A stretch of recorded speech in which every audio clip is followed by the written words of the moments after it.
নমস্কার, good morning, welcome back to my channel. আমি সুধার, আমার হ্যাপি হ্যাপি মন ডেলি ব্লগ চ্যানেলে তোমাদের অনেক অনেক স্বাগত। আর ব্লগের শুরুতে বড়দের চরণে প্রণাম আর ছোটোদেরকে বুক ভরা ভালোবাসা দিয়ে আমি আমার ব্লগটা এখান থেকে স্টার্ট করছি। যারা যারা আমার ব্লগটা আজ প্রথম দেখছো, মানে আমার নতুন বন্ধুদের উদ্দেশ্যে বলি, ব্লগটা যদি আমার একটুও ভালো লেগে থাকে তো অতি অবশ্যই একটা সাবস্ক্রাইব করে পাশে থাকার অনুরোধ রইল। আর যারা আমার পুরনো বন্ধু তারা তাদের মূল্যবান কমেন্টের মাধ্যমে অতি অবশ্যই জানানোর চেষ্টা করো আমার ব্লগগুলো তোমাদের কেমন লাগে। আর প্রত্যেক দিন সকালের মতো তো আজকেও তারা, আর আজকে তো বিশেষ তারা, যেহেতু আজ বৃহস্পতিবার, আজকে হচ্ছে লক্ষ্মী পুজোর দিন, তাই হচ্ছে তারাটা একটু বেশি। আর টাইটেল আর থাম্বনেল দেখে তো নিশ্চয়ই বুঝতে পেরেছো আজকের ব্লগটা কী উদ্দেশ্যে বানানো। একদমই ঠিক, ব্লগে আমি জানানোর চেষ্টা করছি যে মেয়েরা যে যেমন জায়গাতেই থাক না কেন, গ্রামে থাক কি শহরে থাক, নিজের নিজের মতো করে সবাই একটু বাঁচার চেষ্টা করে, আর একটু কেয়ার তো নিজের প্রতিও করার চেষ্টা করা উচিত। তো এটার জন্যই আমি ব্লগটা আজকে তোমাদের সাথে শেয়ার করছি যে আমি একটু, বেশি না তবে একটুখানি হলেও নিজের কেয়ারটা করার চেষ্টা করি, নিজে একটু মানসিকভাবে সুস্থ আর মানসিকভাবে টেনশন ফ্রি থাকার জন্য কিছু কিছু জিনিস মেয়েদেরকে মন রাখার জন্য করা দরকার। আর মন রাখার জন্য মানে এই নয় যে অপরের মন রাখার জন্য, মন রাখার জন্য মানে হচ্ছে নিজের মন তুষ্টির জন্য। আর ভগবান সৃষ্ট প্রত্যেকটা জীবই সুন্দর, তাতে পুরুষ হোক কি নারী হোক, তাই একটুখানি কেয়ার, শরীরের একটুখানি যত্ন, এটুকু তো করা যেতেই পারে। তো দেখো, সকাল সকাল উঠে, যেহেতু বৃহস্পতিবার, তাই আমি উঠোনটা পরিষ্কার করে নিয়েছি। আর পরিষ্কার করে নেওয়ার পরে আমি একটু হেনা করব, কেন কি তোমরা তো সবাই জানো সায়ন্তিকের জন্মমাস ছিল, তাই একদমই মাথায় শ্যাম্পু করা হয়নি।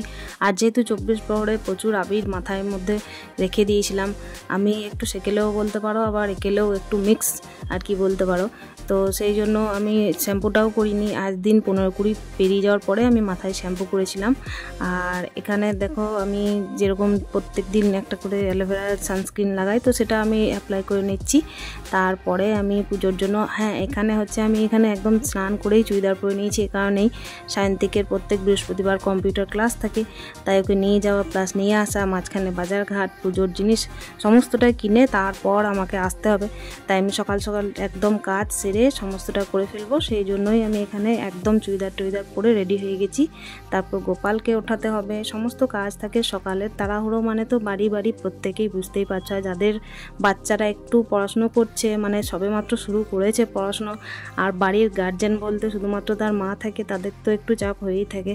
যদি তাদের বাবারা সামনে থাকে তাহলে এতটা চাপ হয় না, কিন্তু যেহেতু তার বাবাই বাইরে থাকে, তাহলে কি করে বলো চাপটা আমি না নিয়ে পারি।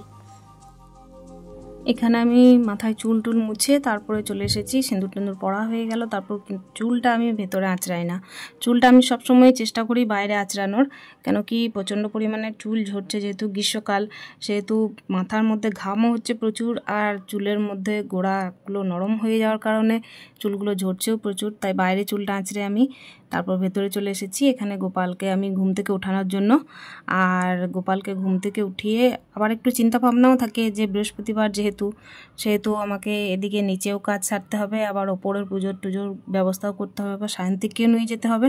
আবার একটা এক্সট্রা চাপ থাকে কি, যে বৃহস্পতিবারে রান্নাটা কী করব, কেন কি সপ্তাহে 3 দিন নিরামিষ থাকে, তাই ভাববার বিষয় থাকে যে সায়ন্তিক কী দিয়ে খাবে।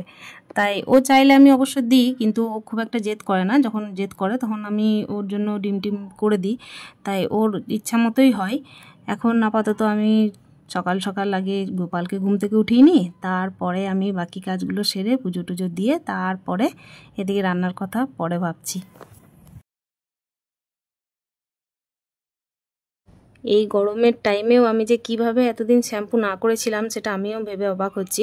আর আজকে এতদিন পর মাথায় শ্যাম্পু করলাম, মাথাটা একদম পুরো হালকা হয়ে গেছে, মানে মনে হচ্ছিল যে প্রচুর পরিমাণের ধুলো বালি মাথার মধ্যে জমে যেন ওজনটা বাড়িয়ে দিয়েছিল, আরও মাথার চাপ বাড়িয়ে দিয়েছিল। তো আজকে একটু হালকা হলাম। আর এখানে আমি সায়ন্তিককে এই যে দিয়ে এসেছিলাম কম্পিউটারে, তো আমি আবার ঘুরিয়ে নিতে চললাম। তো আসার পথে তারপর আমি সবজি টবজি এনে রান্নাটা বসিয়ে ফেলবো। তো দেখো মাঝে আর রাস্তায় আমি ছবিটা দেখাইনি, কিছু কোনো ক্লিপ তুলিনি। তো এদিকে রান্নার জন্য আমি চলে এসেছি। রান্না প্রায় আমি এখানে ভাতটা শুধুমাত্র চাপিয়েছিলাম, তারপর এদিকে চিন্তা করছি রান্না কি করব। কেন কি সবজি তো অনেক কিছুই আছে, কিন্তু সবজিটা ভাবছি কি করব কি না। সব দিন তো সব রকম ভালো লাগে না। পোস্ত তো অনেক টাইমই খেলাম, বৃহস্পতিবার নিরামিষের দিন, শনিবার, মঙ্গলবার। আর সায়ন্তিক খেতে চাইলে ডিমটা করে দিই, আর আমার জন্য সাইডে এগুলো সাইডে থাকে, সেগুলো আমি সাইডে রেখে দিই। আর এখানে দেখতেই পাচ্ছ আমি ছোট্ট একটা হাঁড়ির মধ্যে ভাত বসাই, আর এর থেকেও ছোট্ট হাঁড়ির মধ্যে ভাত বসাই। তো এই হাঁড়ির ভাতটা আমাকে মাসি নামিয়ে দেয় কখনো কখনো। আমি এখন নামানো শিখে গেছি বলতে বলা ভুল, শিখে গেছি না, পারতাম না। আমার হাতে যেহেতু এত বড় চোট, তাই আমি পারি না। তো এই হাঁড়ির ভাতটা আমি সামনাসামনিই, এই যে ভাতের ফ্যানটা ঝরানোর জন্য যে গামলাটা রেখেছি ওটা সামনাসামনিই রাখি, যাতে আমার অসুবিধা না হয়। কেন কি একটা হাতে চাপ আমার একদম সহ্য হয় না। যদি কখনো সময় হয়, যদি কখনো কোনো পরিস্থিতি আসে এমন যে কোনো গল্প তোমাদের সাথে শেয়ার করার থাকে, তো অতি অবশ্যই করব। কেন কি অনেক মনের কথা জমে থাকে, যেগুলো কারোর সাথে বলা হয় না, বাড়ির মধ্যে কাউকে সেভাবে বলতে পারি না। আর যেহেতু সায়ন্তিকের বাবা বাইরে থাকে, তাই সেগুলো আমি আরোই কারোর সাথে শেয়ার করতে পারি না।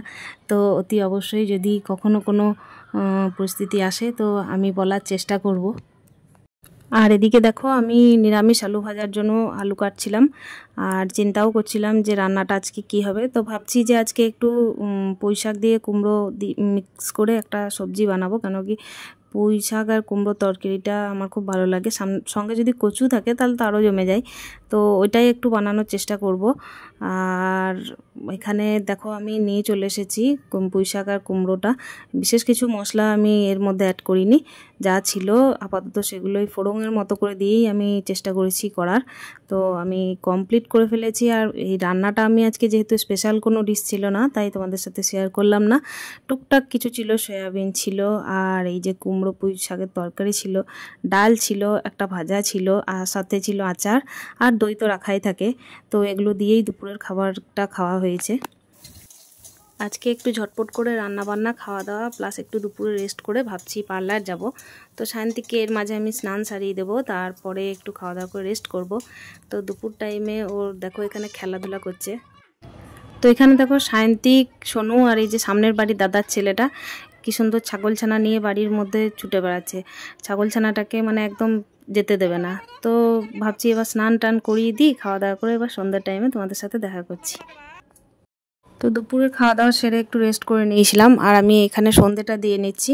কেন কি ওই যে বললাম না একটু পার্লার যাব, তো সায়ন্তিককে মায়ের কাছে রেখে তারপরে ভাবছি পার্লারটা চলে যাব। অনেকদিন হলো একটু নিজের কথাও ভাবা হয়নি, তাই একটু না গেলেও নয়।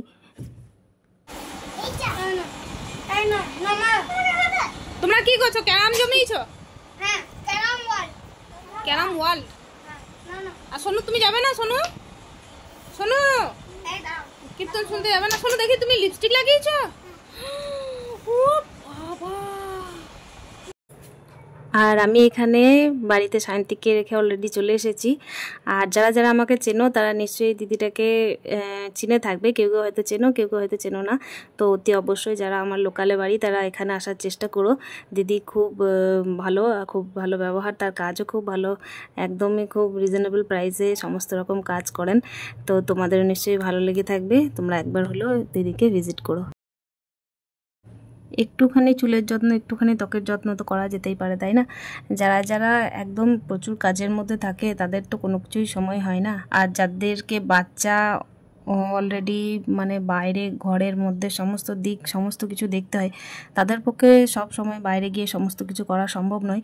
কেউ হয়তো বেশি বেশি কিছু পছন্দ করে, কেউ হয়তো একদমই অল্প স্বল্পর মধ্যেই।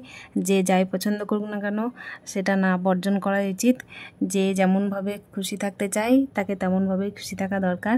আর একটুখানি কেয়ার তো প্রত্যেকেরই দরকার, তাই না? আর দেখো আমি এখানে পুরো একদম মাসাজ টাসাজ করে রেডি এবার বাড়ি যাওয়ার জন্য। আর একটুও যদি আমার ব্লগটা এতদূর পর্যন্ত ভালো লেগে থাকে তো অতি অবশ্যই একটা কমেন্টের মাধ্যমে জানানোর চেষ্টা করো। আজকের ব্লগটা আমি আর কন্টিনিউ করব না, আমি এখানেই ব্লগটা শেষ করছি। দেখা হচ্ছে নেক্সট ব্লগে, ততক্ষণের জন্য স্টে হ্যাপি উইথ হ্যাপি মন।